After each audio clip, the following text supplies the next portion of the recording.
بيقولك الطاقة الأنثوية طاقة استقبال وانتي تستقبلي بس وما تديش، برضو مش هو دوت اللي مقصود. انا واحده النهارده اشتغلت في الكوربريت 16 سنه، ازاي احافظ على طاقتي الانثويه؟ حاسة قافلة في صدري، كتافي شدة، جسمي بيكلمني، هو بيقولك اسمعي، بيخبط على الباب وجاي يقولي هنا في حاجة خلي بالك. اعرف منين هي سبب عضوي ولا تخزين مشاعر انا في جسمي؟ ما ممكن يكون غضروف. أول مرة البنت بتبلغ فيها استقبلتها ازاي، جسمها اتخزن في ايه، رد فعل مامتها كان عامل ازاي، جسمها حس بالخوف ولا ما حسش بالخوف. من الامهات النهارده اللي انسحبت من دور الام عشان تبقي صاحبه بنتك مش حاسه ان ده صح. مشكلة الست ان هي مش تعرف تستقبل، مش ان هي مش لاقي حد يديها. لازم اسالك السؤال ده، انت ازاي مع كل الطاقه اللي حواليكي دي بتحافظي انت على طاقتك؟ العافيه عليكم متابعيني اللذاذ، يا رب تكونوا بخير. منوراني يا هدى حبيبتي. انا يعني مش قادره اقول لك طبعا انا كنت منتظره اللقاء ده ازاي، بس عامه الناس بتقول لي ما تطوليش في المقدمه فهنخش في الموضوع على طول. يلا بينا. انت خلاص صاحبه بيت ومش ضيفه ولا حاجه، حاسه بجد فعلا ان انت يعني من اهل العواف اللي بجد يعني. فعايزه ابتدي معاكي النهارده سؤالي، انت ايه اللي خلاكي تفكري تبقي سوماتيك هيلر؟ تعالي نرجع كده للبدايه. ايه السؤال الصعب ده؟ مش عارفه قلت بقى المره دي اعمل بقى حلقه، لقيت الحلقه اللي فاتت عملت ضجه كبيره فقلت المره دي بقى لازم امسك واحده بقى اسئله برضو كبيره. طيب الإجابة إن ربنا هو اللي خلاني أشتغل سوماتيك هيلر. I didn't have any plans. 0 0. طب خالص. اشرحي لي سوماتيك. سوما يعني جسد، أوكي. فسوماتيك ورك يعني بودي بيست ورك. فدلوقتي بقت ان قوي، فبقى تقول لك سوماتيك يوجا. من 3 ايام قريت سوماتيك NLP. هو في الاخر اي حاجه جسمي بحس بيه، جسمي داخل في البروسيس it is a somatic work. يعني لو جيتي قلتي لي علاج طبيعي this is somatic work، جسمي موجود. يوجا لو انا قاعده حاضره مركزه جوه جسمي بتنفس this is somatic work.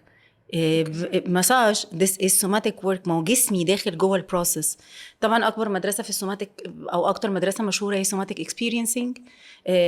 it's not a touch based school، بس كل البروسيس بتاعتها that I am in my body now، انا في جسمي دلوقتي، حاسه ايه اللي بيحصل في جسمي، حاسه ايه اللي بيتغير جوه ضربات قلبي، جوه نبضاتي، جوه تنفسي، what is happening جوه هذه السومة داخل هذا الجسد. علاقتنا بالجسد مش احسن حاجه، ما تعودناش. دي في الثقافه وفي التربيه ويعني حاجات كتيره قوي.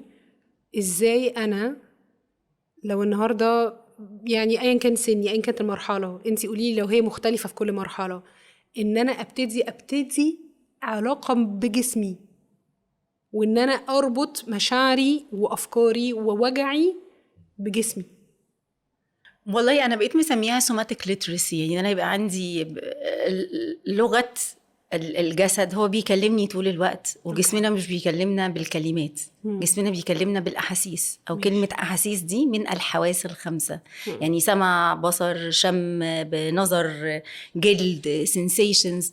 فانا لما بقى قاعده مركزه بحاجه بسيطه جدا، فانا حاسه بنفسي هو داخل او خارج، فانا بقول نفسي تقيل، انا قادره اتنفس كويس، حاسه قافله في صدري، كتافي شده، دي جسمي بيكلمني، هو بيقولك اسمعي، بيخبط على الباب وجاي يقول هنا في حاجه، وده خلي بالك في حاجه. ايه ده اخدت بالي. بس it's very basic. دايما بقول الشغل الجسد السهل الممتنع. سهل جدا جدا تحسي ايه ده انا ما عملتش حاجه، هو انا بس حطيت ايدي واتنفست، هو انا بس مسكته كده اهو فحسيت ان في مشاعر طالعه، قمت عيطت ففك. فبنبقى مش مصدقين، مش قادرين نستوعب، لان في الاخر انا مش بعمل حاجه. انا كل اللي احنا بنعمله بكل البراكتسز بتاعت كل المدارس ان انا بقول لجسمي انا موجوده هنا معاك، انا سمعتك. جسمنا هو اللي بيعمل، انا بس ببقى حاضره ليه وهو يفعل ما خلق الله لأن يفعله. جسمنا عنده قدره على الاستشفاء الذاتي زي اي حاجه. البيسك بتاعنا ان احنا لما بنتعور انتي بتحطي بلاستر، بس مش انتي اللي بتقفلي الجرح. لما بنعمل عمليات الدكاتره بيقوموا بكل اللي هم محتاجين يقوموا بيه علشان يضموه، بس اللقم الجرح نفسه مين اللي بيعمله؟ الجسم. لما بنتكسر ممكن نحط مسامير، نحط كبيره، بس لو الحاجه هينفع تتلاحم بقى مش بالمسمار، مين اللي بيعمل كل ده؟ جسمك. فجسمنا عنده قدره على ان يستشفي ذاتيا. طيب جسمي ده بقى، عشان انت كنتي بتقولي دلوقتي حاجه مهمه قوي، شدة كتافي، وجع رقبتي، المايجرينز اللي بتيجي، اعرف منين هي سبب عضوي ولا ده تخزين مشاعر انا في جسمي؟ ما ممكن يكون غضروف، بس ممكن يكون انا جهازي العصبي خليني قاعده عامله كده. بس يعني حاسه الحمد لله الطب موجود، يعني جو فور ذا دكتور. روحي للدكتور واعملي الاشعاعات، اعملي التحاليل بتاعتك، اطمني على نفسك. لما يجي يقول لك انت ستريسد، ما عندكيش حاجه، ما فيش سبب عضوي واضح، كومن فيزيت. او لما اروح لحاجه عماله بتتكرر، يعني رحت للدكتور، يعني في البروجرامز بتاعتي بيحضر معايا صحابي دكاتره نساء كتير، علشان انا بهتم جدا بصحه السيدات. فهي بقت عارفه ان كل شويه الست تجيلها انفكشن وترجع تاخد نفس الدواء وتجيلها تاني تقول لها بعد ما خفيت اصله اتكرر تاني. طب هو ليه بيكرر تاني؟ كأن الدواء ما وصلنيش للجدر. ف دايما والله بدعي ربنا واقول يعني لو كل الاطباء قدروا يكون عندهم a bigger perspective، كلنا هنبقى في حته احسن. صح. ان الدكتور يقولك ده مش سبب عضوي، دي مشكله. ودلوقتي بقى كتير جدا، يعني اغلب الامراض المناعيه رقم 1 فيها هو ستريس. الضغط النفسي حقيقي بيفرق معانا كتير. بس انا بقى ضغطت النهارده ولا انا شايله الضغطه دي من 10 سنين، هو دوت اللي بنبقى محتاجين نكتشفه. يعني فارق معايا ان انا اقولك لما الناس بتقعد تقول جهاز عصبي مستنفر versus جهاز عصبي في حالة ريجوليشن او هدوء او انتظام، دي مش معناها ان انا قاعدة زن وعاملة كده خالص خالص. دي معناها ان انا عندي نقطة اتزان، كأني ايدي اليمين وايدي الشمال الاتنين بعوم بيهم كده، هو الاتنين I'm balanced in the middle. ايه اللي بيوديني البالانس ده؟ هو ده الحل، دوت المفتاح. وسبحان الله احنا اصلا على كوكب الارض هو كوكب دواليتي، يعني معرف بالتضاد، يعني شمس وقمر، ليل ونهار، ذكر وانثى، يين يانج، اللي هو اليمين والشمال، الفوق والتحت، السماء والارض. احنا كمان انا مش عايزه ادخل في تعريفات طبيه، الموضوع يعني معقد اكتر من الطريقه اللي انا هشرحها بيه في الفسيولوجي والاناتومي، بس انا عايزه ابسطها علشان نفهمها بطريقه لطيفه. فكنا اصلا الطريقه اللي ربنا خلقنا بيها بالدواليتي دي، الاوتونوميك نيرفس سيستم بتاعنا هو كمان عنده الدراعين دول. هو انا محتاجه دراع واحد؟ لا، انا محتاجه الاثنين. هو انت بتصحي الصبح عندك امتحان نازله تشتغلي، انا شغاله اهو باليمين، بحاسه في حاجه مولعه على البوتاجاز، امي الحقيقه لا انا نايمه ومرتاحه. انا بتريجوليتي ايه هو الريجوليشن؟ ان انت تبقي في حته مظبوطه، فانت تقومي تجري على البوتاجاز اللي هيتحرق في النار. انت I need to be regulated. طب لما دوت بيخلص بنيجي بالليل بقى، هو كأنه ين يانج، كأنه ليل ونهار، اكشن مود، يلا نقوم، يلا نحافظ على حياتنا، يلا نعمل اللي ورانا علشان it's needed. وباجي في الاخر بروح الناحية التانية بقى عشان نروح لريست اند دايجست، فهدى وارتاح ونام، جهازي الهضمي يشتغل كويس قوي، نفسي يبقى هادي جدا. يعني الحل في البالانس، فان انا اسمع جسمي هو محتاج مني ايه علشان اشوف هو محتاج مني اروح اقوم واتحرك ولا انام وارتاح. بس احنا من كتر ما احنا مجهدين ومضغوطين، فالناس كلها بتتكلم على روحي ارتاحي. ايوه بعدين chill forever it's not working. هو في حاجه اسمها يعني محتاجين يومنا كله يبقى نهار versus محتاجين يومنا كله ليل، ولا محتاجين الاثنين مع بعض؟ لان being too much في الله بشيء ممكن بعد شويه تحسي ان انت انفصلتي disconnected، حاسه ان انت مكتئبه، لان هكذا خلقنا، ان انا رايحه بتحرك بين اليمين والشمال طول الوقت، بين التضادين، بس يكون في مكانه المظبوط. ايه اللي بيودينا للستريس؟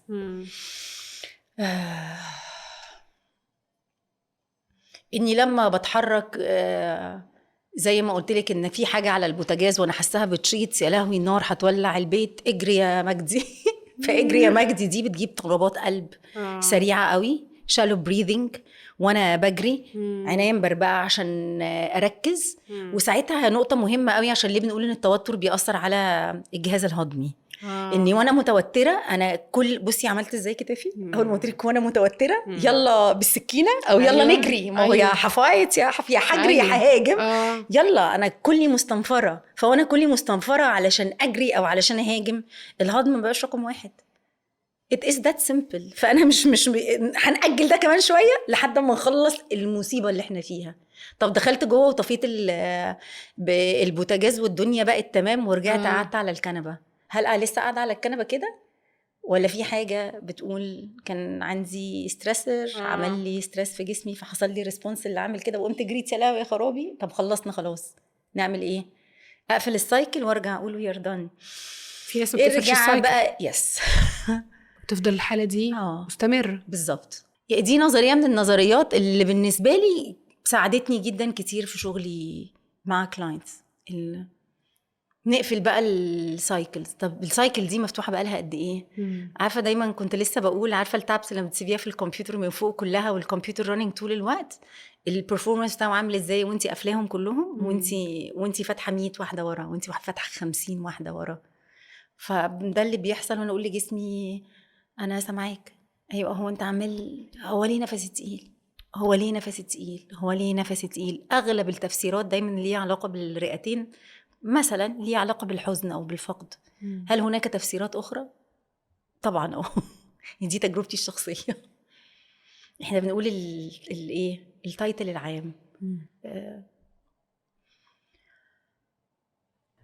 لو انا النهارده ما كانتش حاجه بقى بتفور على البوتاجاز، لو انا النهارده بدل اللي بيفور على البوتاجاز ده ربنا مبتليني بالشريك حياه وعامل لي بقى الحاله دي طول الوقت، او مخلياني طول الوقت عامله كده، او شغلانه انا بشتغل شغلانه طول النهار مخلياني عامله كده، هل ممكن اتعايش مع السبب، مع التريجر ده المحفز بتاع كل شويه بتاع عدم انتظام جهازي العصبي ده، وانا ممكن اكون بسأل سؤال يعني يكون اي كلام، يعني اعزل نفسي واحمي نفسي من الحاجه اللي طول النهار عماله بتنقر في جهازي العصبي ده؟ انا بحب نكون واقعيين. أيوة. يعني احنا في زمن التوتر هو مرض العصر، فدايما بقول احنا مش هنخلصه. يعني اللي هو كاني ما انا برجع اقول تاني ما حدش هيقعد كده ماشي طول الوقت. أيوة. انا بس I need to be regulated. لما بيكون عندي هذا النوع من الوعي ان انا يلا نقفل السايكل، يعني يلا نقفل السايكل. وتاني جسمي السهل الممتنع، قفلة السايكل دي ممكن تكون تنطيطة، ممكن تكون صريخة، ممكن يبقى كلاس رأس، ممكن يبقى shaking your body زي الغزالة. احكي لي يعني الغزالة دي اتفرجوا عليها ناشونال جيوغرافيك، بجد خطيرة. بأسد جاري ورا الغزالة مش عارفة تعمل ايه، فعملت نفسها ميت، اعمل نفسك ميت، قامت رامية نفسها على الأرض، الأسد قعد يلف حواليها شوية بعدين مشي وسابها، استنت أول ما مشي وسابها، وأول ما وقفت عملت ايه؟ shaking shaking وقامت كملت shaking. دي بقول لجسمي reset we are done. فلما اقول ان الخناقه خلصت والموقف خلص، بقول ايه؟ طب ما بدل ما اسيب دواير مفتحه ما تقفليها واحده وافتحي واحده جديده تاني كمان شويه، بدل ما يعني ما نفضي الكوبايه ونرجع نملاها تاني. ممكن اصلا لو جوزك ده خلاكي بتعملي كده اصلا في حد ذاته هو مش هيستفزك تاني، يعني لو ده خلاكي بس بتشيكي كده وبتعملي كده، هو جوزك بعد كده خلاص هيخاف يكلمك اصلا. انا بقول للستات والله العظيم اسهل حاجه سوماتيكلي بقى ارقصي. الستات لما بيتلموا بيعملوا ايه؟ ليه بترجعي من صحابك بتقولي انا حاسه ان انا مبسوطه قوي بعد ما كنت مع اصحابي؟ اولا سبورت سيستم بتاع الست ست زيها. السبورت سيستم بتاع الست yes. فما تخشش ستات تحط لنا كومنتس بايخه. الستات بتساعد بعض وبتقف جنب بعض، بس عندنا اوجاع والام، خيانه، حسد، مقارنات، كان زمان ما اعرفش حتى اكيد من احنا اكيد كمان زمان كان في، اصل انا عايزه ده كان سؤال برضو. انا جدتي، بس انا جدتي قديمه قوي يعني كانت في الخمسينات مثلا، كان عندهم حاجه، امي كانت بتحكي لي حاجه اسمها يوم الثلاث، ان هم لازم بيتجمعوا عند جدتي في البيت، وكانت مش عارفه واحده تقوم تعزف بيانو ويقعدوا يغنوا ويقعدوا يشكوا همومهم ويحكوا وكانت مامتي تيتا تقول لها اطلعي بره ما تسمعيش الكلام ده كلام ستات احنا النهارده يعني ما انت قلتي الحل. يعني ان انا الاقي سبورت سيستم فاقدر اتكلم واحكي، انا حاسه ان انا في بيئه امنه قادره اعمل ده، بيديني تطمين. الشيكينج راس زغاريط وانتي بترقصي وشيكينج يور بودي، بزغرط بقى كل الفوكلز ويوز يور بودي. بزغرطي انتي رحتي رقصتي وزغرطتي، حضنتي اصحابك واكلتي معاهم وانبسطتي، ديفينتلي انتي عملتي ريست.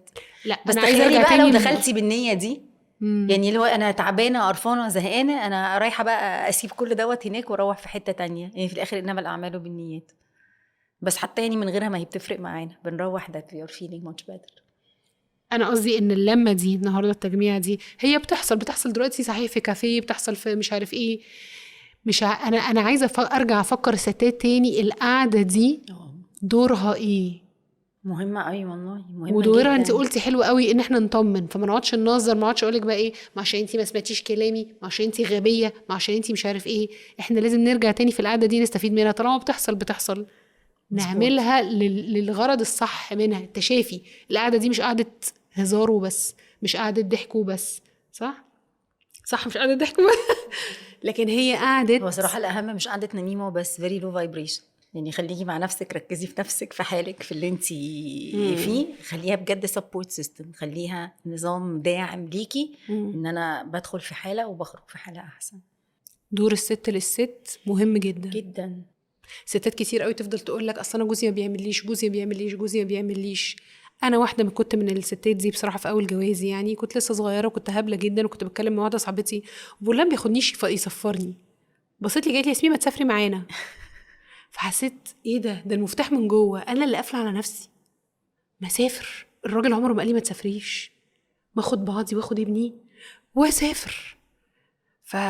علاقاتنا الإنسانية مختلفة. يعني أنا عندي دائرة دعم من الستات، هذا ما بيلغيش دور الدعم الأسري بتاع عيلتي، ما بيلغيش دعم بتاع الأسرة الصغيرة وأنا مع شريك حياتي وأبنائي، يعني كله موجود. بس كأنه أنا بحمل بزيادة على حتة واحدة، فبرهق نفسي وبرهق الدائرة اللي أنا محملة عليها كل العبء. لكن لما يكون متوزع الموضوع بيكون مختلف. فانا اوزع احتياجاتي، اللي على صحابي على صحابي، اللي على اهلي على اهلي، اللي على جوزي على جوزي. ايه اللي على جوزي؟ انا جاي هنا اتكلم على الستات. اللي على جوزي لا والله، عشان انتي، انا هقول لك ليه بسالك السؤال ده، عشان انتي يا هدى غير طبعا ربنا يكملك بعقلك، يعني عندك ويزدم وحكمه جميله جدا، انت عندك رحمه تجاه الرجاله. ودي حاجه انا بصراحه حاسه ان احنا مقصرين جدا في احنا نتكلم عنها، ان الراجل اللي توحش ده في المجتمع الذكوري اللي توحش نتيجه احساس بان هو برضو في كل بشكل ما في ضغط عليه. طب اتكلم الاول على مجتمع ذكوري. أيوة. قبل ما تسالي السؤال، يلا. مجتمع ذكوري او ما انتشر في الثقافات الاخرى بباترياركي versus minority، او الطاقه السلطه الابويه الذكوريه versus الاموميه النسائيه. إذ وعي طاقة ذكورة كلنا عايشين فيه، الكوكب عايش فيه بطاقة ذكورية. دي حاجة وحشة؟ هرجع تاني محتاجة أقوم وابقى واضحة وابقى صريحة، ببقى باخد قرارات، ببقى بنفذ. كل دي طاقة ذكورية كلنا محتاجينها، صح؟ أنا كست محتاجاها، كراجل محتاجها، كمجتمع محتاجينها، حتى الكومبيتيشن. بس لما بتروح لحتة الدارك منها، فأنا بروح كنترول عالي قوي، بروح لتنافس زيادة جدا، فده خلى الكوكب مليان حروب. فالطاقة الذكورية دوميننت على كوكب الأرض، هي مسيطرة على كوكب الأرض، مش مجتمع ذكوري. مجتمع ذكوري بستاته مش إن الرجالة. فأنتوا دلوقتي مجتمع ذكوري حاطين علينا الطاقة اللي سائد عليها بطاقة ذكورية، فيها تنافس عالي جدا، فيها رغبة على السيطرة عالي جدا، فيها انفصال على المشاعر عالي جدا. مجتمع ذكوري طبعا. هو المجتمع كله ذكوري. فيعني قبل ما تبصي له هرجع اقول لك انا ست الجورني بتاعتي اسمها ميرور انا قاعده جوه المرايات، اقفي قدامي يا مرايتي وقولي لي يا مرايتي الراجل دوت بيوريني ايه. it is your mirror، هو مرايتك جاي يوريكي حته منك. علاقات مرايا لنا. في الصوفيه قالك المرء مرآة اخيه. انا قاعده معاكي بشوف حته مني فيكي واحنا بنتكلم، انتي بتشوفي حته من نفسك فيا واحنا بنتكلم، وده الحته دي عجباكي قوي او مضايقاكي قوي، الاتنين بتوعك والاتنين بتوعي. طيب نطلع بقى من الطاقه الذكوريه دي ونيجي للست بطاقتها الذكوريه بكل مشاكلها دي. الست بتشيل ايه في الرحم؟ احنا كلنا كل فكرنا ان احنا بنشيل في الرحم ده بيبي وخلاص. الرحم ده بيشيل مشاعر شكلها عامله ازاي؟ دايما لما بنتكلم على الرحم حتى هو شكله عامل كده شبه الكمثرى، بعدين خارج منه يمين وشمال فالوبيان تيوبس، وباصص عليهم من جوه الاتنين اوفريز بتوعنا، الاتنين مبايض. فهذا الجزء مفرغ، فبيقولوا عليه كاسه. عارفه الكاس؟ الكاس ايه شغلته؟ انه يتحط جواه حاجات. يقول لك الطاقة الأنثوية طاقة استقبال وانتي تستقبلي بس وما تديش، برضو مش هو دوت اللي مقصود. كأن بيحصل تويستنج للمعنى، فاهمه قصدي؟ او بناخده من فوق الوش. طاقه استقبال علشان انا رحمي بتستقبل او هي بتستقبل، هو عضو بستقبل اول حاجه بستقبل الذكر، بعد كده بستقبل النطفه وبيحصل الكمي. انا شغلتي التحويل، الست بتالكمايز، يعني اللي بيدخل جوه. فاكرين فؤاد المهندس في المكنه طلعت قماش ماشيين هو ده. في حد قاعد بره بيدخل حاجه بيخرج من المكنه دي بقى اللي كانت بتشتغل. هي دي الرحم، هي طاقه الحياه. فانا بقى القماش دوت طلع بيبي، طلع عيل، طلع مشروع، طلع اللي يطلع. فطاقه الابداع، طاقه الخلق، طاقه الحياه اجان موجوده عندي راجل وست. عندنا احنا الاثنين، بس كأن الدور الاساسي هو حقيقي دور اساسي يعني للمرأة، الانجاب او المرحلة بتاعت الامومة. هو مش كلنا بنعيشها، او ممكن نعيشها من غير ما اكون حملت داخلي سي ريبريزنتيشن لأنا فطرتي عاملة ازاي. ايوه هو انا دوري ايه. فمفيش ست لا تعطي، بس استقبالي عامل ازاي. بيقولك اساس الطاقة الانثوية الاستقبال، مش يبقى ست انتي قاعده استقبلي بس، يعني اللي هو ايه ده، فين الرايح راجع بين البشر. هو في حاجه اسمها كده؟ بس طاقتي الاساسيه هي طاقه استقبال. مشكله الست ان هي مش تعرف تستقبل، مش ان هي مش لاقي حد يديها، ما بتعرفش تستقبل. ايه اللي حاشر بقى، ايه اللي مسادد عندنا الاستقبال ده؟ كتير. ايه بقى اللي سادد عندي الاستقبال الكتير ده؟ ممكن يكون ميتافور ان هو قاعد جوه الرحم، لان هو رمز الست. الراجل ما عندوش رحم، الراجل لا ينزف شهريا، لا they don't bleed يعني. فده فرق بيولوجي واضح جدا. هذا الأورجن فرق كبير قوي. فعلشان أنا لما استقبلت زمان أخدت فوق دماغي، أو اللي استقبلته اضطريت أدفع قدامه حاجات تانية كتير قوي، فقاعد بقى متخزن جوه. مبدئيا عايزة أقول إن المنطقة السفلية، النص اللي تحت عندنا رجالة وستات كبشر، من المتعارف عليه يعني، اللي هو مش قرآن. احنا بنقول شفنا هذه التجارب على ناس كتير، فأغلب المدارس بتقول دوت أكتر معنى. هذه المنطقة من الجسد بتخزن إيه؟ بتخزن الإحساس بالخزي والعار، وممكن ذنب كمان، ذنب بتاع أنا عملت حاجة غلط. لكن خزي وعار دي أنا أصلا اللي غلط، يعني أنا في حاجة غلط، أنا في حاجة مش مظبوطة. أنا في حاجة مش مظبوطة دي ممكن تكون جاية عشان وأنا صغيرة كانوا بيلوموني كتير، بيتقال لي أنت غبية، أنت شكلك وحش. أنا في حاجة غلط عشان كانت بتتقال لي كتير. تتخزن في المنطقة دي، بتتخزن في نص تحتني على طول، رجالة وستات. طب تحرش، طب درجات تحرش بالماكسيمم، لو وصلنا الاغتصاب هيبقى فين؟ انا في حاجه غلط. ليه انا اللي اتعمل فيا كده؟ عشان انا في حاجه غلط. في صدمات، مش عايز اقول كلمه صدمه، بس تجربه اول مره بتجيلك نزول الدم اول مره البنت بتبلغ فيها، هي استقبلتها ازاي؟ جسمها اتخزن في ايه؟ رد فعل مامتها كان عامل ازاي؟ هي حبت ده ولا ما حبتوش؟ جسمها حس بالخوف ولا ما حسش بالخوف؟ حياتها شكلها بدأ يتغير بعدها بدرجه مأثره عليها ولا لا؟ دي من اول نقطه كده، نكته سوداء بتقول فيها حاجه غلط. طب تعالي ندي النهارده هيلب، بما ان احنا عندنا كلنا يعني بناتنا، ممكن الناس اللي زي تكون بناتها داخله على السن ده، ازاي اجهز بنتي المراهقه نفسيا لاول اعراض ان هي هيجي لها الدوره بتاعتها، تبتدي خلاص تخش في مرحله الدوره الشهريه؟ اتكلم معاها ازاي بحيث ان هي استقبالها ده ما يكونش ياي او لا او قرف ونجاسه وناقصات يعني. بقى كل على حته النجاسه دي قلتي لي حاجه حلوه قوي يعني، كتير حاجات كتير قوي. فكلها كانها هترجع تتخزن تاني. شيم شيم شيم شيم شيم، في حاجه غلط ناقصه مش مظبوطه. قولي الحقيقه ان احنا كبشر في حياتنا بنتعرض لتغيرات موسميه زي امي الارض. عندي ربيع وعندي صيف وعندي خريف وعندي شتاء. فببلصم كده وابدا افتح في الربيع زي ما انا لسه بتجيلي البيريد لاول مره في الحياه، ومعها بكبر بوعى وبتغير. الدنيا ربيع والجو بديع. بدايه الحياه، بدايه انتقال من الطفوله للانثويه. شكل جسمي بيتغير، تصرفاتي بتتغير، حاجات كنت بعملها وما بقتش بعملها. بس لو انتي خدتيها بالمعنى البوزيتيف، لان انا الصغيره اللي بتكبر، دي حاجه مشجعه جدا. ان انا بعرفه ان انا بعمل اكبر حاجه على الكوكب. احنا بنجيب هذه الاطفال حتى لو هو بالاشتراك مع الاب، بس البروسيس كلها من الحمل والولاده، الالكمي دي حاصله جوايا.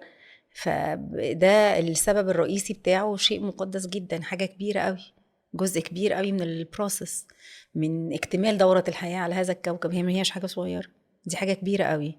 منها هبقى مقدره قوي دور الامومه، منها هبقى مقدره قوي ان احنا بنجيب العيال وبنربيهم ونتعب، وبروسة الحمل والولاده دي حاجه صعبه، ان انا اصلا بيحصل لي دوت كل شهر. فلما ابدا احترم ده، واحترم ان هكذا خلقت، واصدق ان ربنا عنده حكمه الهيه اني نزلت في هذا الجسد. طب ما لو كان عايزنا كلنا نفس النوع، ما كنا بقينا وان سبيشيز اسمه اكس.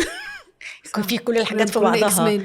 بس هو ليه زي الدواليتي اللي على الكوكب، زي ما قلنا شمس وقمر، جهازي العصبي شغال هنا وهنا، راجل وست، اللي اليونيون بتاعتهم بيعمل لنا احساس بالانس. سمعت حد بقى بنتي بيقول مش عارف على النجاسة وقت البيريد، افهمها ازاي انها مش نجاسة؟ قلتي لي انتي تعبير حلو قوي، قلتي لي ده اقرب وقت بنبقى فيه من ربنا. دي حقيقة. يعني هو ربك اللي خلقك بالتفاصيل دي بيقولك ارتاحي، ما بيقولكيش انتي مقرفة. طب ما انتي مقرفة، ما يقرفك اكتر، ما انتي مقرفة يعني خدي على دماغك اكتر. هو انتي لما يكون حد تعبان وبتريحيه، دوت حب ولا مضايقة؟ بالظبط. ما تصوميش، ما تصليش، لو هي دي الصلة انتي الان موصولة بشكل تاني مختلف. انتي مش محتاجة اعمق. مش ستات تقولي انا عندي انتويشن، انا بحس بحاجات وبتحصل. ده بقى هذه الايام البليدنج، هذا الحس بيبقى عالي جدا عند كل الستات. احنا بس اللي حاطين عليه تراب. الطبيعه انثويه، الحدس ده طبيعه انثويه، ده مش حاجه بقى نقعد نفتح العينين ونقفلها ونروح نعمل ونتنفس دي هكذا خلقنا. انا بست، مش مطلوب مني العقل المفكر خالص. I need to follow my intuition عشان ابقى على طبيعتي. حدسي طبعا بننساه خالص يا هدى الحدسي. جلاند طبعا. فهو موجود، بيبقى عالي جدا وقت البليدنج. I am connected. محتاجة اعمل ايه؟ محتاجة اصدق، محتاجة ابطل اقرف. في حاجات كتير قوي برضو في المجتمع. كيسة السمراء اللي بنلف فيها البادز، يا نسبتي لسه لحد دلوقتي. لو مش صيدليه، لو رحتي السوبر ماركت بقى هيبقى عادي. بس انا بحس ان الجيل الجديد they are blessed، احسن بكتير بكتير. يعني احنا حقيقي وعينا مختلفه، اللي بننقله للبنات مختلف. ومش عايزه نخش في حته كونتروفيرشل بتاعت الحياء شعبه من شعب الايمان، لان هو في بالانس اجين. يعني انا لا في حاجه غلط، ولا ايه القرف دوت، ولا الدم النجاسه، ولا تلزيق، ولا بيبقع الهدوم، ولا بتفضح لما بيشوفوني. يعني اللي هو اقصى اليمين ولا اقصى الشمال، انا براحتي واكل واشرب واقول واعمل. يعني في النص في بالانس. انا لا محتاجه ابقى تروماتايزد، ولا محتاجه ابقى مش فارق معايا اي حاجه خالص في اي حته. بس كم من مواقف متخزنه في منطقه الشيم والعار بتاع المره اللي حصل فيها اي حاجه في هدومي اكسيدنتلي. كتير من اكتر السيركلز اللي بتبقى تقيله جدا لما الناس بيجوا يتكلموا عن انا هرجع للسيركلز بتاعتك عشان لازم نعرف انت قاعده بتعملي ايه. ده سؤال مهم.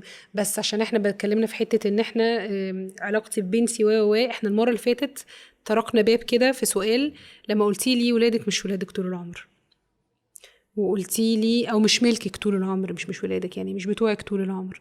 وان قلتي لي ان احنا دورنا مع ولادنا ان احنا لاعبوهم 7 وأدبوهم 7 وصاحبوهم 7.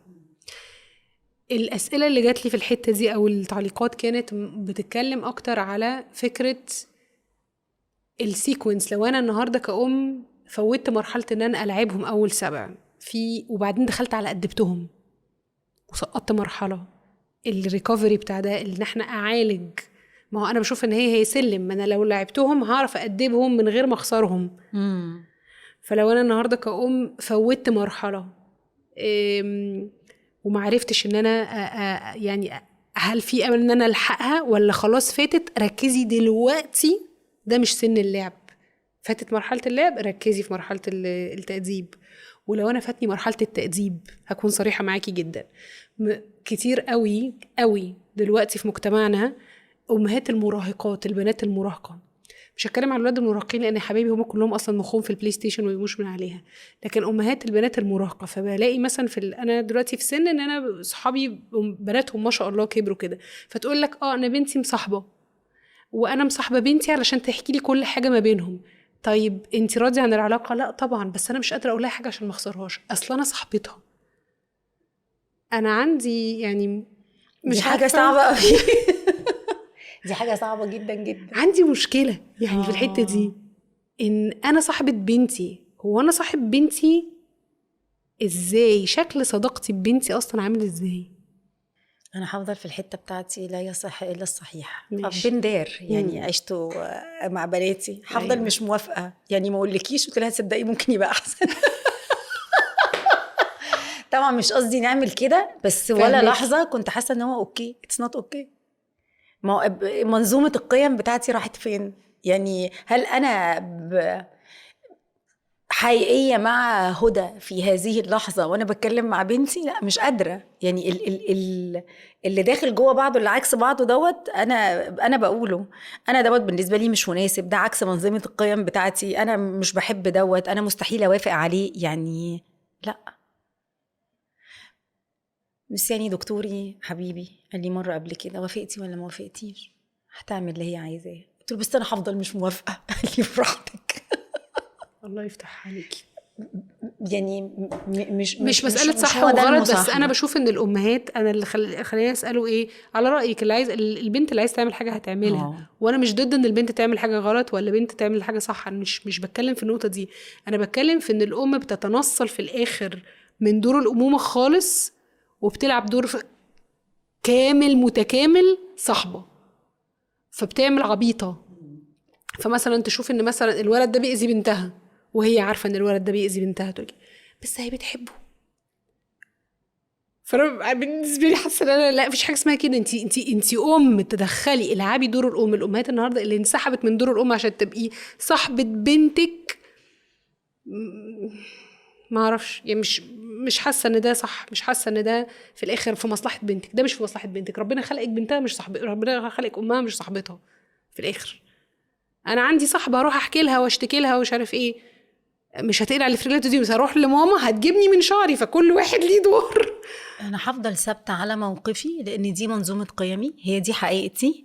بس في الاخر انا عملت اللي عليا برفضي، او عملت اللي عليا بيكوني على حقيقتي. ما يمكن حقيقتي ان انا اي ام اوكي وذ ات، يعني خليكي يعني، ولا تلعبي الدور بالتقمص ايوه ده اللي انا ولا قصدي اقوله. لو انتي انا كول خليكي كول، خلاص دي تبقى هي. بس انا هبقى حقيقتي في اللحظه كما انا، وده اللي احنا محتاجين نعيشه في كل صح. المواقف بتاعت حياتنا. هي بقى هتعمل لها ما لها، عليها ما عليها، في اللي هيجي لها وهتاخده. ما هي الحياه ايه اللي هي دروس، ده هو جزء من دروسها. بس انا بعمل ايه؟ انا كمان محتاجه ابقى حقيقيه في اللحظه. هي اصلا دي الرحله كلها، اني أيوة. ابقى حقيقيه في اللحظه، في اي علاقه، في اي موقف.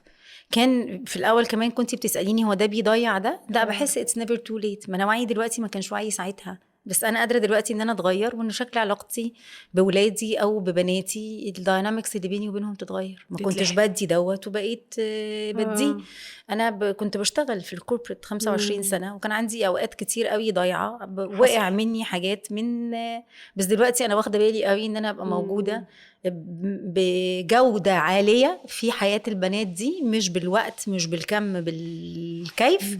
وبقى انا واعيه. يعني في مرات بتقول لي قولي لي انت لسه متضايقه من كذا كذا، انا عايزه اقولك ان انا اسفه، بس انا ساعتها هو دوت اللي كنت فعلا قادره اعمله ساعتها. this was my maximum. هل بقى وعي او اسفي هيغير جواها حاجه؟ دي رحلتها. انتي عايشه بتقفلي رحلتك، انتي دورك، انتي مرايتك، انتي. هي عندها قصتها. دايما بقول ابونا وامنا اول 2 مدرسين اخترناهم يعلمونا في المدرسه. هم 2 مدرسين، في مدرسين كتير قوي في الحياه جايين بعديهم، هم بس كانوا اول 2. واحيانا يا هدى برضه، عشان موضوع الاعتذار للولاد ده قد ايه حلو. مره كنت بعتذر لابني عن حاجه، بقول له انا اسفه قوي ان انا يعني بعد ما خلفتك كنت بسيبك لتيتا وكنت بنزل الشغل، وكان عندي احساس بذنب رهيب ان انا كنت بعمل ده. يعني غالبا انا ما اشبعتش امومتي ساعتها، فانا كنت متضايقه جدا، كان جوايا مشاعر صعبه قوي. قال لي مامي دي احلى حاجه حصلت لي في حياتي. فاحساسي بالذنب انتهى، لان حسيت انه اوكي انا اتحرمت من حاجه، بس هو يا حبيبي عاش حاجه هو مش قادر ينساها من حلاوتها. فاحيانا الاعتذار ممكن كمان انا يخففني، انا اللي اكتشف ان انا كنت الموضوع كله كان في دماغي. طيب بقى لما تعيشي الاكسبيرينس دي جوه جسمك وتفكي من جسمك هذا الاحساس بالذنب and the soma before the body. تعالي بقى the للجسم soma بقى. before the story. لان انت اللي قاعدك في كل ده ايه، او اللي قاعدين هنا في كل دوت ايه؟ the story the soma before the story. انا ممكن اجيلك 1 to 1 بتعملي سيشنز 1 to 1، وبتعملي عايزين نتكلم على ريفايف وعايزين نتكلم على اجنايت. احكي لي كده، انا اجي الهدى 1 to 1 عشان لما احس بايه. انا صراحه يعني قررت ان شاء الله من نيو سيزون بعد اجازه الصيف. ليه نحتار؟ هي سمسات بس. تعالي لي كل يوم حد اونلاين او في المكان واقعدي معايا وخدي رزقك طب بقى احكي لنا في اللي انت ربنا بتعملي يفيض ايه؟ بيه عليكي. ماشي. هتبقى اونلاين ولا اوف لاين؟ الاثنين، عشان ناس حلو كتيره بيقولوا لي قوي. هدى احنا بطلنا نتقابل، هدى احنا بقينا اونلاين اكتر. فاللي عايز يبقى اونلاين اهلا وسهلا بيه في الاونلاين، اللي عايز يبقى في المكان اهلا وسهلا بيه في الناس اللي بره، المكان. الناس المسافره دي بقى لها رزق. اه وال1 to 1 بتقولي لي انت مش هتعملي 1 to 1 هتعملي بقى. جسمي كله قام عليا دلوقتي. هقول لك ايه الفرق. انا دلوقتي لما هاجي احضر يوم الاحد هحضر حاجه اسمها توبيك بيست، يعني في توبيك احنا كمجموعه داخلين نتكلم عليه. طب لو انت عندك بقى يور اون ثينج، قصتك اللي انت فيها دلوقتي بتاعتك لوحدك، ملهاش دعوه باللي احنا بنتكلم فيه ان جنرال، يبقى تعالي لل1 to 1 سيشن. غير طبعا في الجروب. بس انا بحب قوي الناس تتعلم تقعد مع جسمها لوحديها. بحب قوي لما بنبقى جروب، لان واحنا في الجروب انا التدخل اليدوي بتاعي بيبقى اقل بكتير. انتي الساعه كلها انا ايدي عليكي. أيوة صح. لكن واحنا في الجروب يعني اخري يعدي على كل حد 5 دقايق مثلا، على حسب قد ايه الوقت الهيلينج اللي انا محتاجه اعدي فيه على حد، وممكن ما اعديش خالص، بس بقولك حطي ايدك. فانا بحب قوي لما انتي يبقى عندك هذا الوقت بتاع احط ايدي. ايه ده؟ انا حاسه ان في حاجه فتحت، الناس تبقى مش مصدقه. انا حاسه ان في حاجه بقى لبره نزلت لتحت يعني. it really works. طيب لازم اسالك السؤال ده، انت ازاي مع كل ال مش عارفه اقول ايه، يعني الطاقه اللي حواليكي دي بتحافظي انت على طاقتك؟ خلينا نتكلم في الموضوع ده بصراحه. هي حاجه very challenging علشان انا ما كنتش واخده بالي منها لحد ما برضو مع مدرسيني وشغلي على الرحم بتاعي.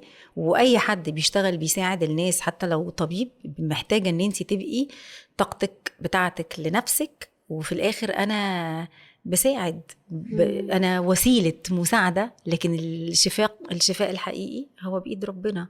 فكل ما بتفتكري دوت اكتر وبتبقي عارفة ان انت اللي مش بتعملي حاجة، الموضوع بيعدي من خلالك اسهل، لان انت الاونرشيب مش بتاعتك، بتاعته هو يعني. فخلاص انت بقى الماسوره، انت اللي بيعدي من جواكي. كل ما بتفتكري دوت اكتر، لاني مش هبقى منقذ. ايه اللي بيدخلني في اي نوع من انواع العلاقات العلاجيه دي؟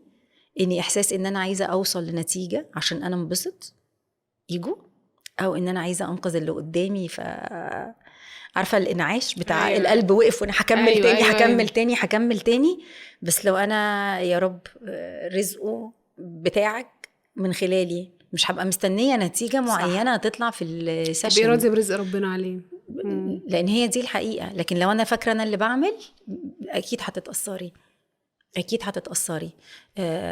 صراحه كنت بحب قوي one of my teachers ديانا اللي انا معاها دلوقتي، كانت دايما بقول احتراما للي قدامك، احتراما ليكي وانتي معايا في السيشن، ان انا ابقى مصدقه في قدراتك كبني ادمه، ان انتي تاخدي بالك من نفسك، وان انتي قادره تعملي لنفسك التغيير اللي مطلوب، وانا موجوده هنا عشان اساعدك وانتي بتعملي دوت لنفسك. احتراما ليكي، احتراما لحدودك، احتراما لشخصيتك، مش ان انتي فاقده الاهليه فيا حرام جايالي افكك. وانا بقيت مؤمنه جدا ان اي حد بيجي لحد علشان فكيني، ولا هو انا جسمي بيقولك ايه، ولا شفتي لي حاجه، ولا ده كأنك انت بتتخلي عن مسؤوليه نفسك. بقولك انا بعرفش اعملها، اعمليها لي. في وقت في التعافي محتاج تقفي على حيلك and take the responsibility of yourself.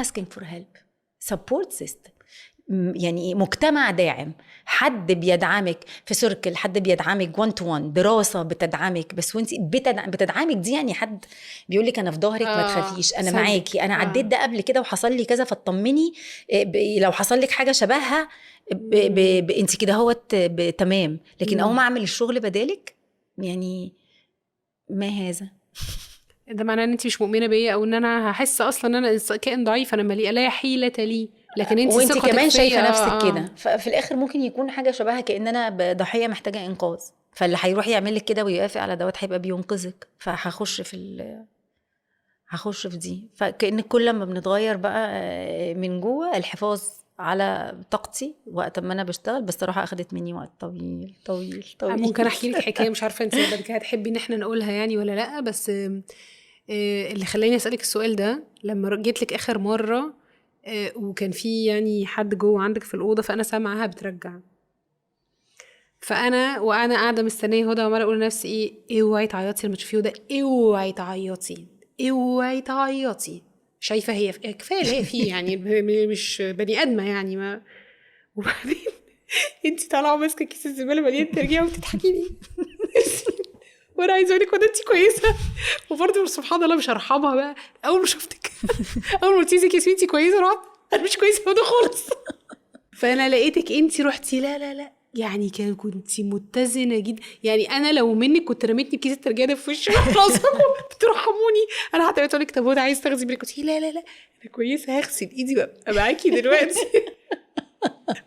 وانا مش عارفه جات لي حاله ان انا اول ما شفتك عماله بفرمل العياط مش عارفه يعني طلع خلاص حسيت الطمأنينه. انت قلتي كلمه صح، فكره ان انا تقيله على الناس فانت خايفه عليا versus ان انت are here to be served، دي حاجه انت محتاجه تبصي عليها جوا ياسمين. you got the point. انا تقيله قوي كفايه اللي هي فيه. لا ما انا ده طبعا احساسي بنفسي خالص. احنا ممكن نعمل بقى انا وانتي 1 to 1 مره سيشن اونلاين يكسر الدنيا. هطلع مثلا 70% من عند الامراض اللي عند ستات مصر، حاجات كتيره قوي. طيب دلوقتي جالنا سؤال بقى من صديقه البرنامج بتقول لنا انه ازاي احافظ على طاقتي الانثويه لو انا بشتغل. انا واحده النهارده اشتغلت في الكوربريت 16 سنه يعني، وكان يعني في الشغل طبعا كنت سيد الرجاله يعني في شغلي. ازاي احافظ على طاقتي الانثويه؟ ولا مش لازم طاقتي الانثويه في الشغل؟ اتس اوكي ان انا يبقى عندي طاقه ذكوريه جوه الشغل، بس لما اطلع من الشغل اسيب الطاقه الذكوريه دي. نفس الكلمه بالانس. هي كلمه واحده والله يعني. بس البالانس ده محتاج وعي يا هدى. دايما لما بنحضر الورك شوبس اللي ليها علاقه بالفيمينيتي ماسكولينيتي بقعد اقول والله العظيم الكلمات دي بتاعتك وتخصك، سيبي الراجل طلعي من دماغك. this is yours، بتاعتك. انا 10 كروت، 5 يمين و5 شمال، وهينفع ايد يمين من غير ايد شمال او ايد شمال من غير ايد يمين؟ نفس الفكره تاني هرجعها لك. ينفع ليل من غير نهار؟ أيوة انا محتاجه طاقتين في الشغل، ولا محتاجه هنا ابقى كده وهنا ابقى كده؟ 2 حاجتين. قولي. اول حاجه ان انا ابقى مركزه قوي في شغلي وحاطه باوندريز، لان يعني الايه القطاع الخاص بيستهلكنا رجاله وستات. فان انا احط حدود للمواعيد والكم الاستنزاف، وان انا ارتاح في الاجازه، دي حاجه مطلوبه بلينا كلنا، خصوصا في كم الضغوط اللي احنا عايشين فيها. دي نقطه مهمه قوي. فبعد ما انا احط الحدود واقول ان انا اخري لحد الساعه كذا، فانا بعد ما قعدت من 8 ل 10 ساعات مستهلكه الكوبايه الزرقاء، هروح بقى بقيه الحبه الساعات اللي باقيين هستهلك بقى الكوبايه الحمراء اللي هي شكلها ياخد بالي من نفسي، ابقى سلو داون، ابقى بطيئه، ابقى سامعه جسمي قوي، ابقى بعمل اللي بيريحني مش اللي لازم والمفروض. فبعد ما خلصت كل ده هكمل بقيه اليوم في الشارع، علشان ما بقاش لا، ارجعي واقعدي في البيت، ارتاحي، خليكي بطيئه، اعملي حاجه بتحبيها، اعملي حاجات بايديكي، بطينه عجينه، وطبخي، خلي عندك حاجه بكلاس رياضه او حاجه فنيه مثبتاها في الاسبوع وحاسه باهميتها زي نفس اهميه تواجدك في الشغل. كل ما بتعملي دوت اكتر كل ما بتلاقي بالانس بين الاثنين. اخرجي مع صحباتك البنات، دوت بالانس. كل ما انا ستات مع بعض الطاقه الانثويه بتبقى عاليه جدا في الخروجه فيرسز رجاله كتير مع بعض، هتبقى هي والكلام كله مطلع تستوستيرون. دي نقطه. النقطه الثانيه هرجع تاني من هرمون اللي بيسموه هرمون الأنوثة. هو ايه؟ استروجين.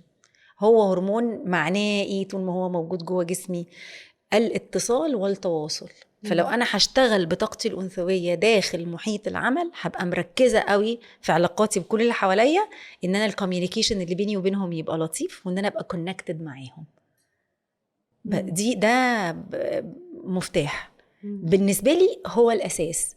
يجي بقى الحاجات التانية بتاع حطي ورد، خلي مكتبك لطيف، انا يعني كله مانيفستيشن. انا لما ببقى مظبوطه من جوه دوت بقى، حصل ما حصلش. بس انا حد بيفرق معايا الزرع قوي، بس لو حد ما بيحبش الزرع مش فارقه معاه الزرع، مش هتبقى هي دي الحاجه. بس اني الترتيب، القعده اللطيفه، لكن المفتاح الرئيسي ان انا بمشي بالاستروجين. التستوستيرون بتاعنا قد كده مالنا، يعني دايس عليه بنزين للاخر، وهو حبه قد كده. انا يعني في خلال يعني ال 16 سنه اشتغلتهم في الكوربريت، انا واحده من الناس اللي ما بشجعش، ما اقدرش اقول للست ما تشتغليش في الكوربريت، لان يعني كلنا كنا مضطرين في مرحله ما، لكن اقدر اقول انه في الاخر في نهايه تجربتي انا بشوف ان هو مش مكان، مش احسن حاجه للست لنفسيتها، لان هو فيه كمان تحديات كتيره جدا، وعلى حسب كمان الشركه اللي انت فيها. لكن انا فاكره اجمل فتره في حياتي في ال 16 سنه دول لما كنت في تيم بشتغل كنا كلنا ستات. دي كانت اجمل فتره عندي في الكوربريت. وفاكره ان احنا كنا بناكل مع بعض، فاكره ان انا كنت بجيب اكل، كنت بطلع بنفس عن جزء من انوثتي في حته ان انا ابقى عامله اكله مثلا، او باكل او بجيب اكل. دي الفتره الوحيده اللي كنت فيها في توازن في ال 16 سنه كلهم بتوع الكوربريت. الاهتمام بالزملاء والمرؤوسين، يعني سب اوردينتس معايا على حياتهم كلها، مش على الشغل بس، هتبقى مفتاح اكبر بكتير من اي حافز، من اي حاجه بتعمليها عشان توديهم لحته احسن. يعني اخبارك ايه، عامله ايه النهارده، اخبار بنتك التعبانه ايه، هتخلي دوت بيني وبينك ديبر ذان لما تسلميني ده هحط لك بونس. علاقات انسانيه دي طاقه انثويه، communication and connection. اسمحي لي اختلف معاكي، احنا في 2026 يعني هو شكل الكوكب مختلف. مين قال ان الست زمان ما كانتش بتشتغل؟ هو مين ايام جني المحصول كانت بتنزل تلم المحصول مع جوزها؟ مين زمان اللي كانوا يعني ما هو ده شغلانه على فكره. هي تربيه العيال شغلانه، الطبيخ كان شغلانه، التيكينج كير اوف ذا هاوس شغلانه، ان انا اخد دي شغلانات. فعمر ما قال ان الست يعني ما حد، هي ما كانتش قاعده في السقف على فكره بتبص على ضوافرها طول الوقت. لا بس دي حاجه ما كانتش موجوده. الكوربريت از فيري اجريسيف، الكوربريت بمجتمع اتس اجريسيف فور everyone يا ياسمين، يعني للراجل كمان، صح؟ دي حقيقه. يعني يعني في حاجه اللي هو خلينا ايه اللي هو بيز لاين، هي الحياه ضاغطه لنا جميعا. يعني كأن في حاجات محتاجين نتكلم عليها، كأنها ايه، التغيرات في المجتمع نظرا لتغير شكل الحياه علينا كلنا، وحاجات تخصني كست versus تخصه كراجل. هرجع واقول الست ليها مطلق الحريه ببريفرنسز بتاعتك، ان انا اخترت ان انا اقعد في البيت بمزاجي، بالولاد، باللي مريحني، وبديس از ريسبكتد. وزمان قبل الثوره الصناعيه كان دوت ليه فاليو، ما كانش انا بجيب الفلوس وانت بتشتغلي ببلاش، ما كانش فيه كده. كان فيه احنا الاتنين بنعمل من اجل هذه الاسره، انت جوه وانا بره. بتروح له في وسط اليوم في الغيط بالعمود، وقت الحصاد كان بيبقى مليان ستات. هي ألمانيا بعد ما تدمرت مين اللي بناها؟ ستاتها. فمفيش حاجه اسمها الست فيش دي اصلا دي لو طاقه انثويه قاعده 100% انت معوجه على جنبك الشمال ماشيه عامله كده. فين يعني عمودك الفقري، ظهرك، سندتك، بيور انترنال ماسكلينيتي.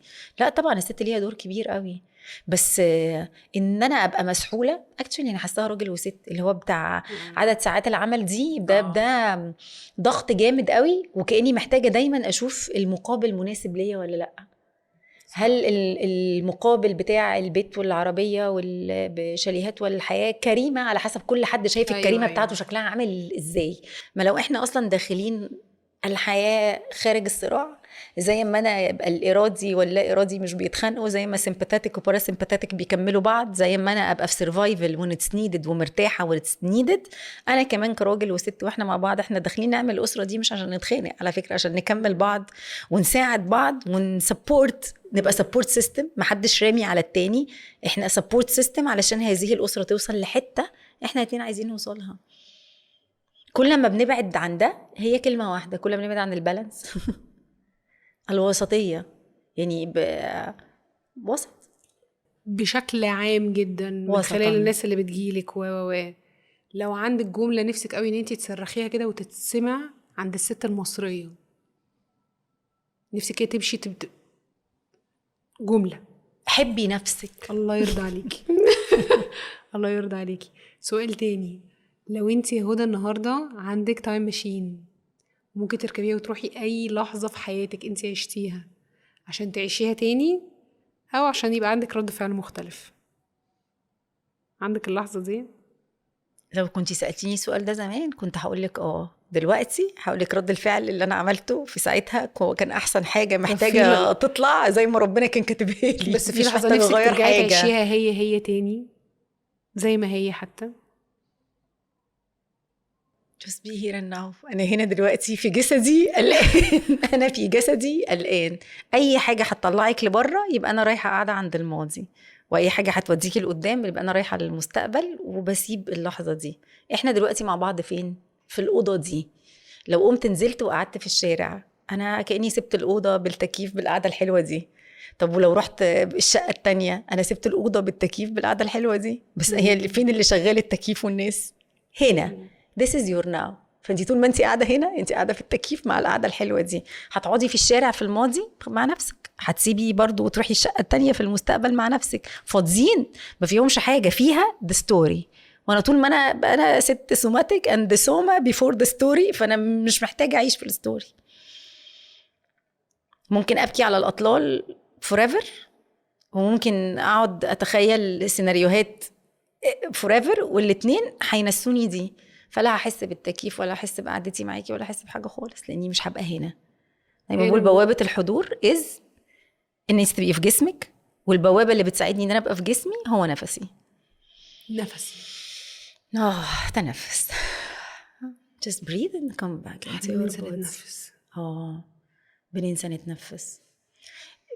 ممكن اقول حاجه على بننسى نتنفس دي. احنا اتكلمنا في الاول على السيمباثيك باراسيمباثيك. لو انا مخي بيستدل على الحالة اللي أنا فيها أمان ولا مش أمان من نفسي، لما بيكون سريع وبسرعة يبقى كأني بجري بهرب. فطول ما أنا مش متنفسة كويس، طول ما أنا هو واقف هنا، طول ما أنا محشورة هنا، طول ما بتنفس بسرعة، ضربات قلبي جامدة، هذه العلامات الجسدية مخي بيفهمها أنا في خطر. فانا كاني قاعده دايسه على الزرار وانا مش واخده بالي، كاني ايدي جايه على فعلشان كده بتخشي تنامي كده. احيانا لو ركزتي مع بنومك، لو انت داخله تنامي متوتره هتلاقي نفسك عامله كده وانت نايمه، عامله كده وانت نايمه، مش بيبقى واخدين بالنا، وبتقومي في هذا الكم من التعب او كده قافله، على حسب انت فين. فعلى قد ما فايت فلايت فريز فون فلوب بقوا كتير قوي، يعني كل شويه بيوسعوا لنا الاستجابات العصبيه للجهاز العصبي.